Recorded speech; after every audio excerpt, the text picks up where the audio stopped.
ଅପେକ୍ଷା କରନ୍ତୁ ସେ ତ ବର୍ଷ ବର୍ଷ ଧରିକି ଷଡ଼ଯନ୍ତ୍ର କରିକି ଏ କଥାକୁ କରେଇ ଦଉନଥିଲେ। ଗତ 11 ବର୍ଷ ପାଖାପାଖି ଧରିକି ଏ କଥାର ଷଡ଼ଯନ୍ତ୍ର କରି କରେଇ ଦଉନଥିଲେ। ଏବେ ଆମେ ଆରମ୍ଭ କରିଛୁ କୋଷ୍ଟାଲ ହାଇୱେର ପ୍ରଥମ ପର୍ଯ୍ୟାୟ। ଦ୍ୱିତୀୟ ପର୍ଯ୍ୟାୟକୁ ଅପେକ୍ଷା କରନ୍ତୁ। ମୁଁ ଭାବୁଛି ଧୈର୍ଯ୍ୟ ଧରିଲେ ତାଙ୍କ ପାଇଁ ଭଲ ହବ। ଯଦି ଧୈର୍ଯ୍ୟଚ୍ୟୁତି ହଉଛି ତାହେଲେ ମୁଁ ଭାବୁଛି ପାର୍ଟି ବନ୍ଦ କରିକି ରହିଲେ ଅନ୍ତତଃ ଓଡ଼ିଶାର ବିକାଶ କୋଉ ଢାଞ୍ଚାରେ ହଉଛି କୋଉ ଦିଗରେ ହଉଛି ତାକୁ ଦେଖିବାକୁ ତାଙ୍କୁ ସୁଯୋଗ ମିଳିବ।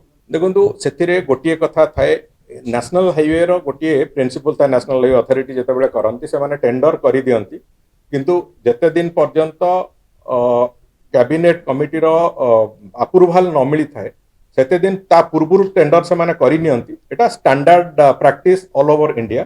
କିନ୍ତୁ କ୍ୟାବିନେଟ କମିଟିର ଆପ୍ରୁଭାଲ ଆସିଲା ପରେ ସେ କାମକୁ ସେମାନେ ଟେଣ୍ଡର ଓପନିଂ ହୁଏ ଏବଂ ଯୋଉ ବାକି ଯୋଉ ଏନଗେଜମେଣ୍ଟ କରିବା କଥା ସେ କଥାଟା କରାଯାଏ। ଏଟା ତାଙ୍କର ରେଗୁଲାର ପ୍ରାକ୍ଟିସ। ଗତ ଦିନରେ ଟେଣ୍ଡର କ୍ୟାନସଲ ହବାର କାରଣ ଥିଲା ଯେ କ୍ୟାବିନେଟ କମିଟିର ଆପ୍ରୁଭାଲ ଏବଂ ଆଲାଇନମେଣ୍ଟ ରିଲେଟେଡ ଆଉ କିଛି କିଛି ଛୋଟ ମୋଟ ସମସ୍ୟା ଥିଲା, ସେ କଥା ପାଇଁ ଥିଲା। ଆଜି ଆମର ସୌଭାଗ୍ୟ ଯେ କ୍ୟାବିନେଟର ଆପ୍ରୁଭାଲ ହେଇସାରିଛି ଏବଂ ଆପ୍ରୁଭାଲ ପରେ ବର୍ତ୍ତମାନ ସିଧାସଳଖ ଭାବରେ ଟେଣ୍ଡର ଓପନିଂ ଏବଂ କାମ ଆରମ୍ଭ କରିବାର ଯୋଉ ପ୍ରକ୍ରିୟା ସେ ପ୍ରକ୍ରିୟା ତାର ସେମାନେ ଆରମ୍ଭ କରିବେ ଏବଂ ବହୁତ ଶୀଘ୍ର ଆମ ତାର ରୂପରେଖ ଆମ ସମସ୍ତଙ୍କ ଆଖି ଆଗରେ ଦେଖାଯିବ। ତାକୁ ଆମେ ଅପେକ୍ଷା କରିବା ଦରକାର। କମ୍ପ୍ଲିସନ ସମ୍ପୂର୍ଣ୍ଣ ଯୋଉ ପଦ୍ଧତି ଅଛି ବହୁତ ଶୀଘ୍ର ଆରମ୍ଭ ହବ। ତାର ଯୋଉ ଟୋଟାଲ କମ୍ପ୍ଲିସନ ଟାଇମ ପିରିୟଡ ବି ଆମେ ତା ବାବଦରେ ବି ବହୁତ ଶୀଘ୍ର ତାର ଆନାଉନ୍ସମେଣ୍ଟ ବି ହେଇଯିବ। ରୁଟ ଯାଉଛି ଏଟା ସମ୍ପୂର୍ଣ୍ଣ ରୂପେ ଚିଲିକା ଏବଂ ସମୁଦ୍ର ଉପକୂଳ ଅଞ୍ଚଳରେ ହିଁ ଯାଉଛି ଏବଂ ସମୁଦ୍ର ଉପକୂଳର ଯୋଉ ରାସ୍ତା ଯେମିତି ଯିବା କଥା କୋଷ୍ଟାଲ ହାଇୱେ ସେଇଭଳିଆ ହିଁ ଯାଉଛି।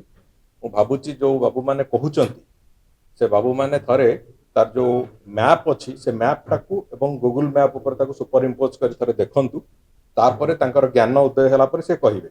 ଆଜି ମୁଁ କହିବାକୁ ଚାହେଁ ଦୀର୍ଘ 14-15 ବର୍ଷ ଧରିକି ଯୋଉ ଡ୍ରାମା କରୁଛନ୍ତି ଏଠି ଯେ କୋଷ୍ଟାଲ ହାଇୱେକୁ କୋଉଭଳି ଭାବରେ ଷଡ଼ଯନ୍ତ୍ର କରିକି ବନ୍ଦ କରାଯାଇ ପାରିବ, ଗତ 15 ବର୍ଷ ଧରି ତାଙ୍କ ସରକାରର ପ୍ରମୁଖ ଭୂମିକା ଥିଲା ସେଇଆ।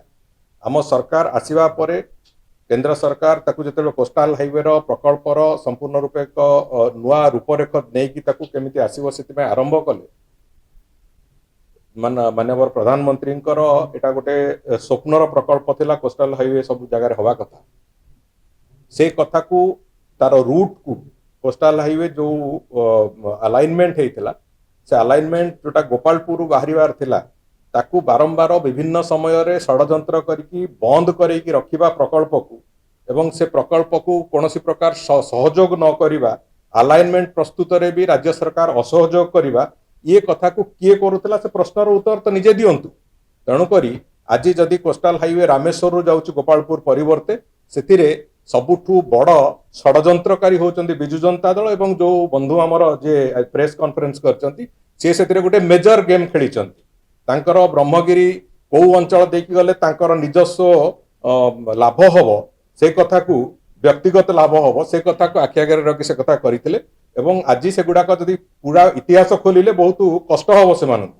ମୋ କହିବା କଥା ହେଲା ଆଜି ଯେହେତୁ ଡବଲ ଇଞ୍ଜିନର ସରକାର ଅଛି, ମାନ୍ୟବର ପ୍ରଧାନମନ୍ତ୍ରୀଙ୍କର ପୂର୍ବୋଦୟର ବିକାଶ ପାଇଁ ଏକ ପ୍ରତିବଦ୍ଧତା ଅଛି ଏବଂ କେନ୍ଦ୍ରମନ୍ତ୍ରୀ ଶ୍ରୀ ନିତିନ ଗଡକରୀଙ୍କର ସେଥିରେ ସମ୍ପୂର୍ଣ୍ଣ ଭାବରେ ତାଙ୍କର ଏକ ଓଡ଼ିଶା ପ୍ରଦେଶ ପାଇଁ ଏକ ସ୍ୱତନ୍ତ୍ର ଭାବନା ଅଛି ଏବଂ ବିଶେଷ କରିକି ଓଡ଼ିଶାର ମାନ୍ୟବର ମୁଖ୍ୟମନ୍ତ୍ରୀ ବି ଲମ୍ବା ସମୟ ଧରିକି 2 ବର୍ଷ ଧରିକି ଏଥିରେ ପୁରାପୁରି ଭାବରେ ତାଙ୍କର ଫଲୋ ଅପ୍ସ ଯାହା କରିବା କଥା କରିଛନ୍ତି।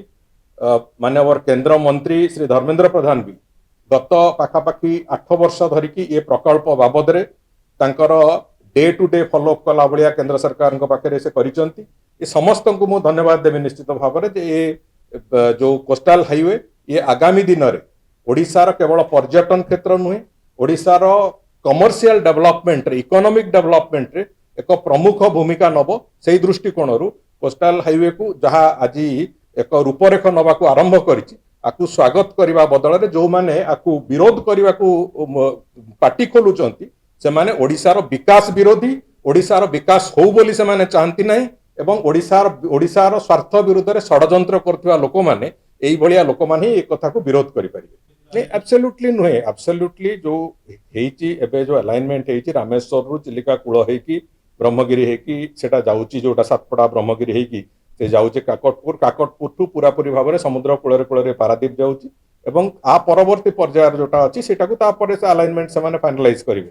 किंतु मो कहवा कथा जो रास्ता जाऊँची सामग्रिक भाव में गोटे छोट उदाहरण आपन कहूँ जगतसिंहपुर पाखे गोटे जगार जो गाँ लोक मैंने चाहते भितर को जावाक किंतु अलाइनमेंट सरकार फ्रीज करेले जेटा सेटा समुद्र कूल ही जीव तेणुक समस्त जगार एटा तार जो कोस्टाल हाईवे रो जो स्वरूप रहा कथा जो स्वभाव रहा कथा से स्वभाव संपूर्ण रूपे मेंटेन एवं एतिरे निश्चित भाव में इकोनॉमिक ग्रोथ पई एक नुआ रास्ता खोलिबो एवं यार जो कनेक्टिविटी डेवलप करिछि से कनेक्टिविटी अनेक समय रे विभिन्न अंचल को तार इकोनॉमिक ग्रोथ दबा पई एक नुआ रास्ता एवं नुआ तरीका खोलेबो।